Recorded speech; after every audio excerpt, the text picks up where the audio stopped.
It's like lovely lady. I'm Kurt Ryder from Hemp today. We're one of the co-organizers of this event. Could I please ask you all to lower the volume on your phones?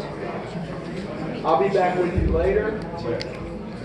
But for now, I'll turn things over to Ms. Issa Bansal Shah, who will welcome us.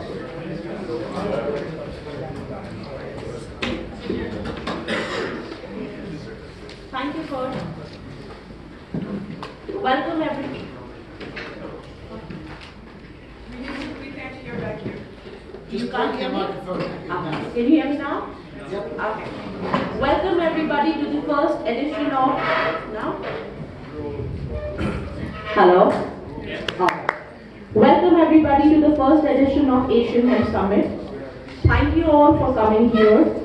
First of all, I would like to thank our sponsors.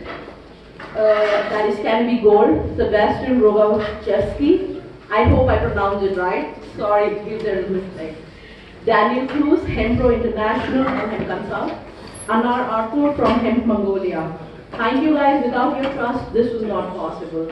And also many of our supporting partners, whom you can see here, many of them are in the audience already. A heartfelt welcome to all our participants from over 25 countries. Thank you for trusting us in the first year and thank you for making it happen. Really, we are honored and overwhelmed by your presence.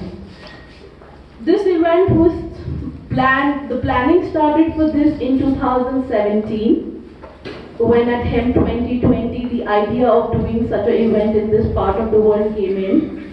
2018 seemed a bit too early, so it is 2019 that we are doing its first edition and we intend to continue it here year after year. So just few instructions for the how the event would run. The event would run on time and we really need your cooperation, especially the speakers. Please keep a track of your time and please help us follow the schedule. We have in the coffee room, we have a bowl for dropping your card. Drop your card and win a prize. We'll have a lucky draw tomorrow evening. And tonight the dinner is at 7 in Clubhouse near the golf course. Thank you.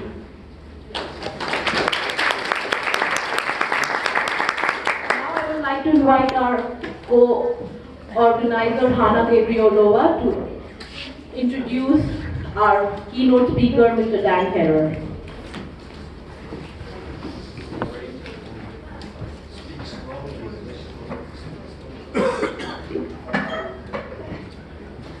Hello everybody. It's really my big pleasure to be here today, and like year before when we was going around with the Wadita and checking the areas where we can set up the summit, it didn't seem so that we are going to make it, but like we did, and I'm very happy that we find this result to be hosting this beautiful meeting. And I would like to invite Dr. Daniel Herrer, who is the son of Jack Herrer, who is not between us. But my journey with hemp started when I got in the hands when I was 19, which is almost 2 years ago.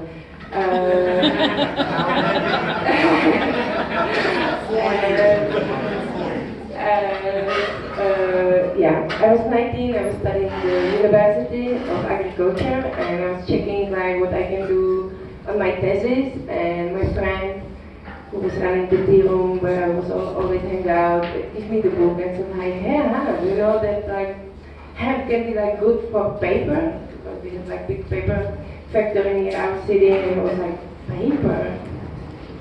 Just like smoking and like paper. What's going on with paper from hemp? And he said like, yeah, you have to read this book. And he gave me the translation of the Jack Herrer book in Czech Republic. It was just like a very tiny book compared to like Jack Herrer book actual size.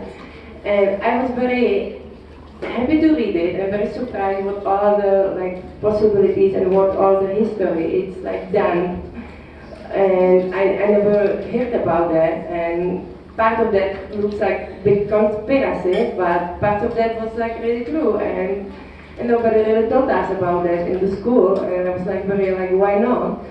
So it brings me to the journey, discover like more and more about hemp, but I still like discovering every time, and like more I know, more I'm surprised that the rest of the world doesn't know about. And I think it's important that we share this knowledge, what Jack Herrer put in the book, and we talk about that, and at least everybody in this room should read this book. Not only because it was my first book, but I think it's really important, like kind of collection of the knowledge which we didn't have in our books at the school, thanks to the prohibition of cannabis. And also this book brings me to the UN to try to legalize or schedule cannabis on the international level, but I'm still trying. So because when I read this book, I found out that it's not really right to have like prohibition on such a plant. So I'm still trying to figure out this issue. And I'm very curious what Dan now doing and what his journey is, and how he's following his father's path. And please, Dan, come to tell us.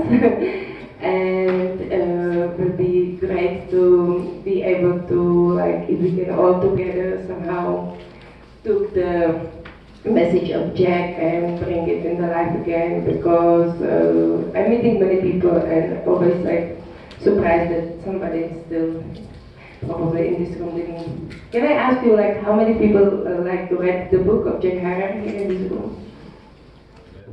Okay. I hope Dan brings some books so somebody can borrow it if somebody doesn't have. Like half of the people still missing it, and I recommend. So please, Dan, come on the stage and tell us your story.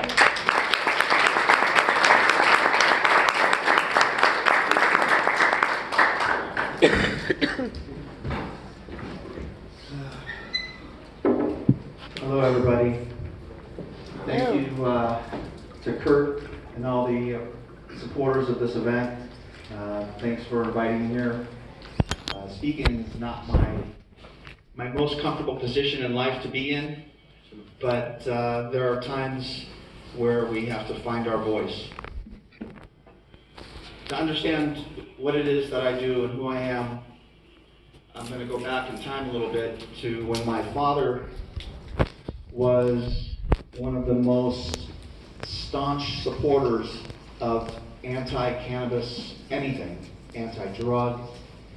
He believed back in the 60s that all hippies and counterculturists were, in my country, not American and not patriotic and not really worthy of participating in social activities that directed our future. And he was on quite the extreme side, where he thought that these folks should be taken out and summarily shot for their beliefs in cannabis, because he believed all of the rhetoric, all of the propaganda that created prohibition and the war on drugs.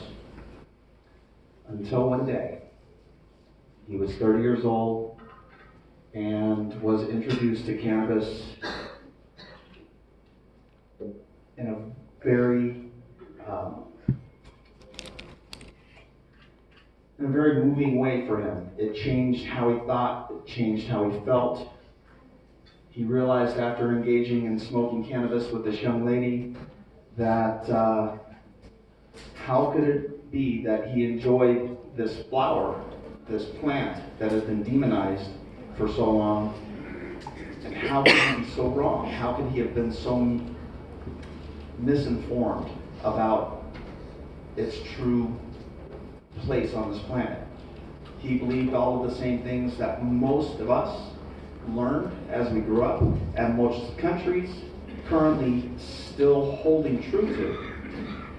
Most countries right now, even though we are growing as an industry, most countries are still holding to the same structure that created prohibition. We are allowed to create these products. We have entrepreneurs, business people, we have educators, we have scientists, we have those who've created a new way forward with this plant. And it still goes on deaf ears because folks from around the world, it's hard to understand that we've been lied to for so long and nobody wants to admit it. We don't want to feel that we were misled to such a degree that we are now the fools. And that's the position that they take when they fight back against the position that we are taking moving forward. So in the United States, we have legal and recreational cannabis in some states, but all of the access to whether it's cannabis, whether it's hemp, all of these things are still predicated using the same information that created prohibition to begin with. So there's this great misunderstanding still, even though the businesses are growing, that we're at a great loss of information because we don't know what to believe. We know what we've experienced throughout this industry. People like Daniel Cruz, people like Paul from Jump Pro, excuse me, that's Daniel. But we have entrepreneurs that have created great access. But the communities, although they're embracing it because they're experiencing the same things that drove us into this industry,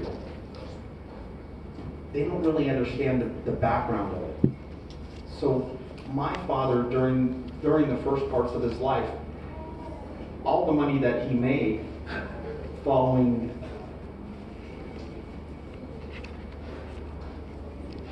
let me back up for a second. He created companies so he could fight. He created companies that created the ability to find a voice, for him to find his voice, because he felt that he was so misled.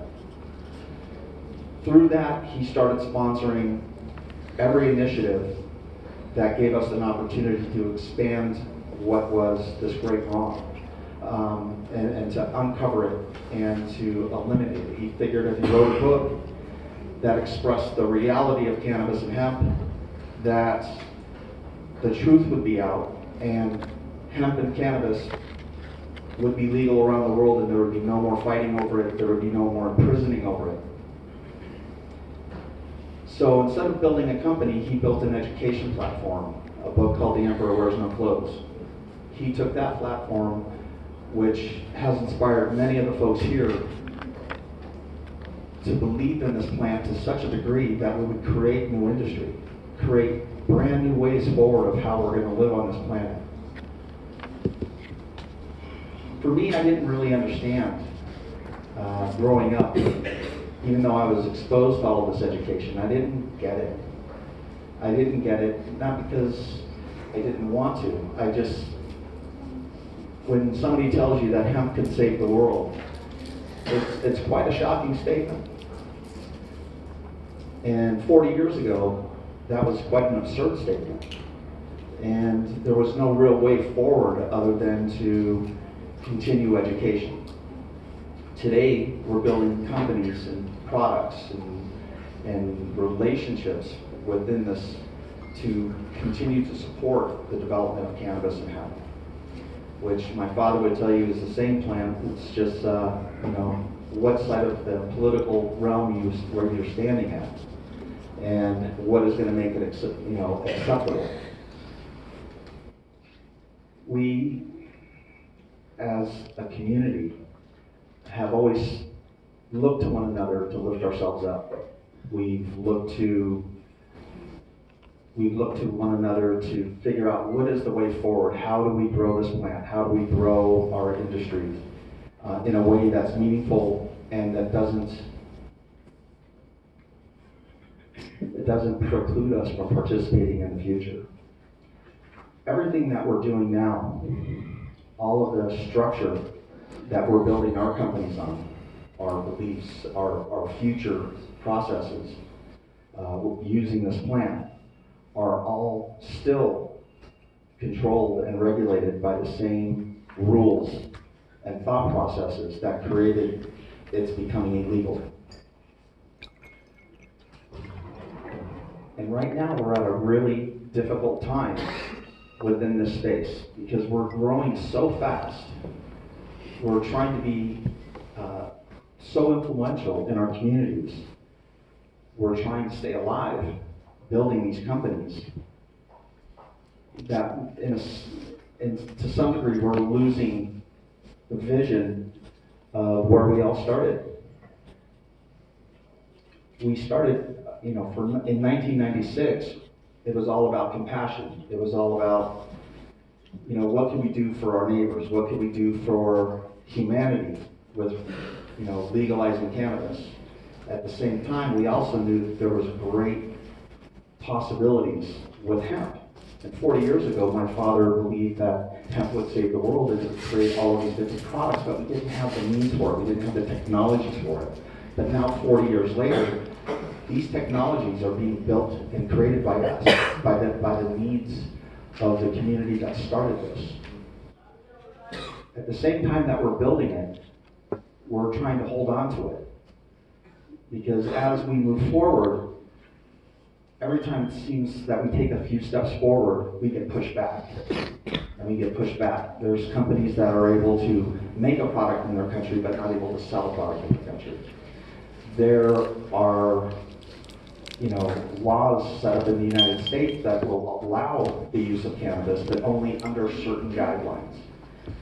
All of these guidelines, whether it's in cannabis or hemp, are going to continue to define how we're able to move forward in a meaningful way, unless we figure out a way to work together between the U.S., between Poland and Czechoslovakia, or Australia, or China, or Korea, or Japan, all of these countries that are fighting for a space within this new industry. And that space is continuously under attack. Unless we figure out a way amongst ourselves to support one another, to stand by one another in a way that is not going to preclude us from participating into the future, we're going to have a really tough time. And I'm not a doom and gloom person. I still feel great hope in the future of cannabis and hemp. I think our futures are incredibly bright. I think we still have the ability to change how we're going to not just survive in the future, but to thrive in it. In order to do that, we're going to have to figure out a way to create a standard, whether it's the US or Europe or Asia, to create standards of practice, to create relationships that give us a voice to play in an area that only the truly largest corporations participate in. And no matter what our success is, up to this point, we're still in great danger of having great failures. So we need to take this opportunity to figure out, how do we work together? How do we communicate from one country to another, from one business to another, to strengthen the understanding of this plant? And we're losing an opportunity to teach because we're so busy trying to stay alive and to stay relevant. And as we're building our companies, we're not always educating the community that gives us the support. Although many communities are supporting us because they're affected by disease or sickness.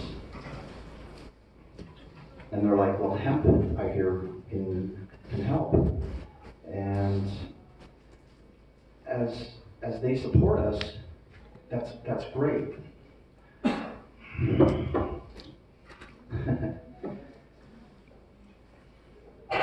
But if we don't educate them, if we don't educate the folks that actually put the politicians into office, if we don't educate the communities that support us as an industry, we're going to be left behind in a sense that larger corporations are going to come in and absorb us as we move forward within this.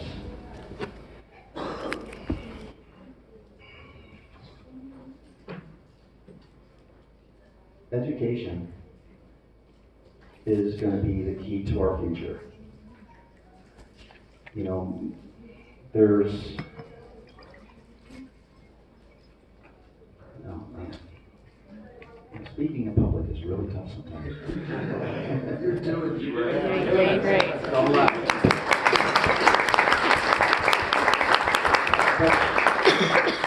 But the reality is that we're losing an opportunity because we're too busy trying to save ourselves within the space. We have to be able to find a voice that is collective and powerful and supportive of each and every one of us. I don't know exactly how that's going to be done over the scale and scope of what's happening around the globe, but I know that it has to start. I know that it has to start with the folks that are here in this room, the folks that couldn't make it here, folks that are going to have a real opportunity to change their communities, to change how we live, to change how we go into this future.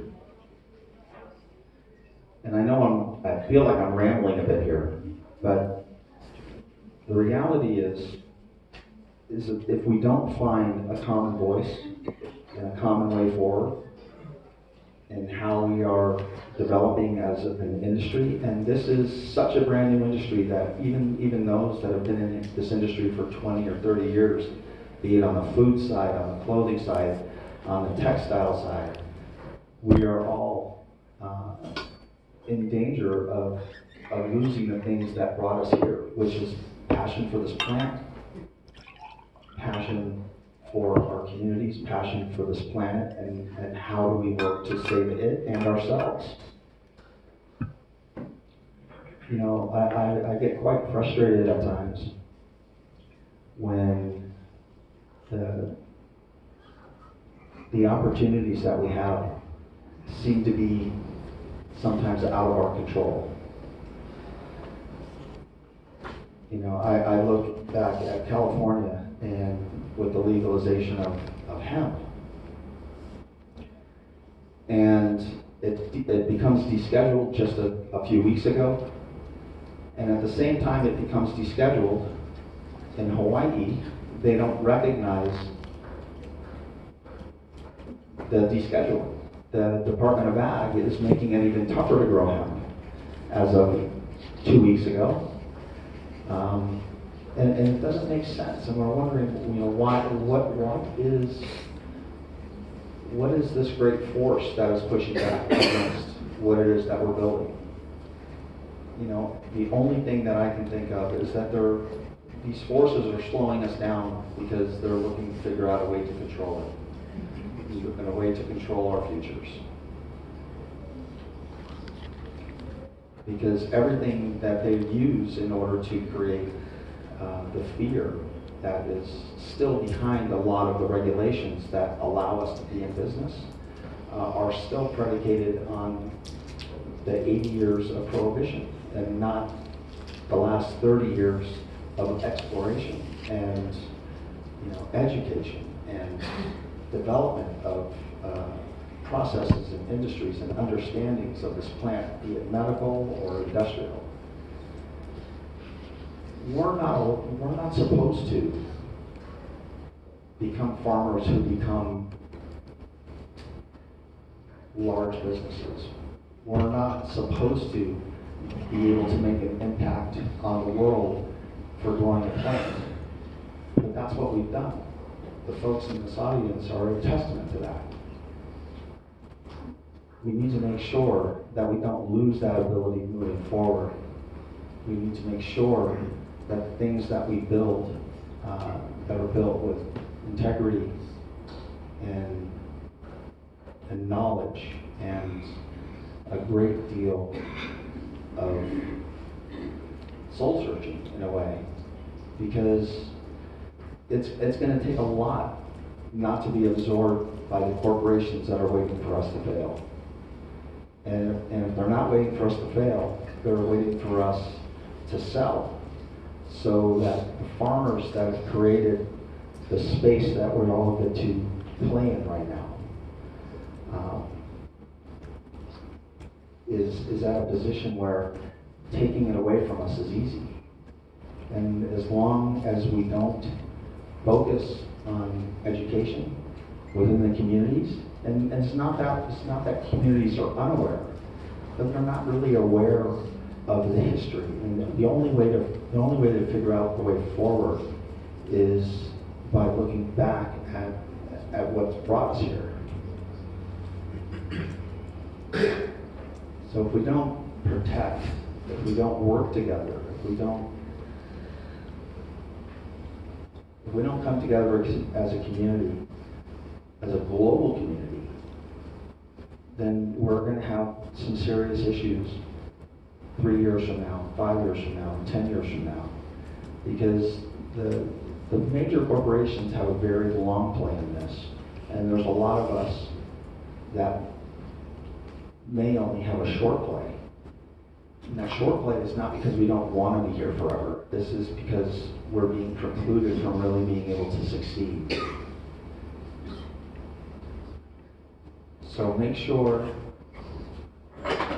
that you build your companies, you build the relationships within your communities on real information, on real possibilities, on real technologies that have a place in the future that gives us an opportunity to live.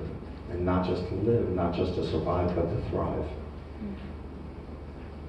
I don't know how we work together on a global level, because there's so many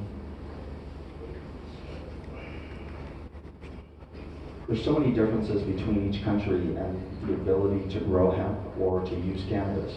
But the one thing that all of these share is a sense of community and a sense of what is right.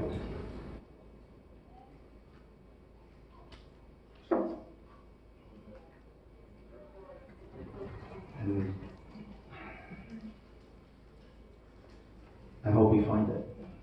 I hope we find the common ground between each one of our companies, that we're not working against each other to control this plan, but working with one another to figure out how it is that we protect the ability to participate in this on the same fields as the corporations that are looking to control what it is that we're building.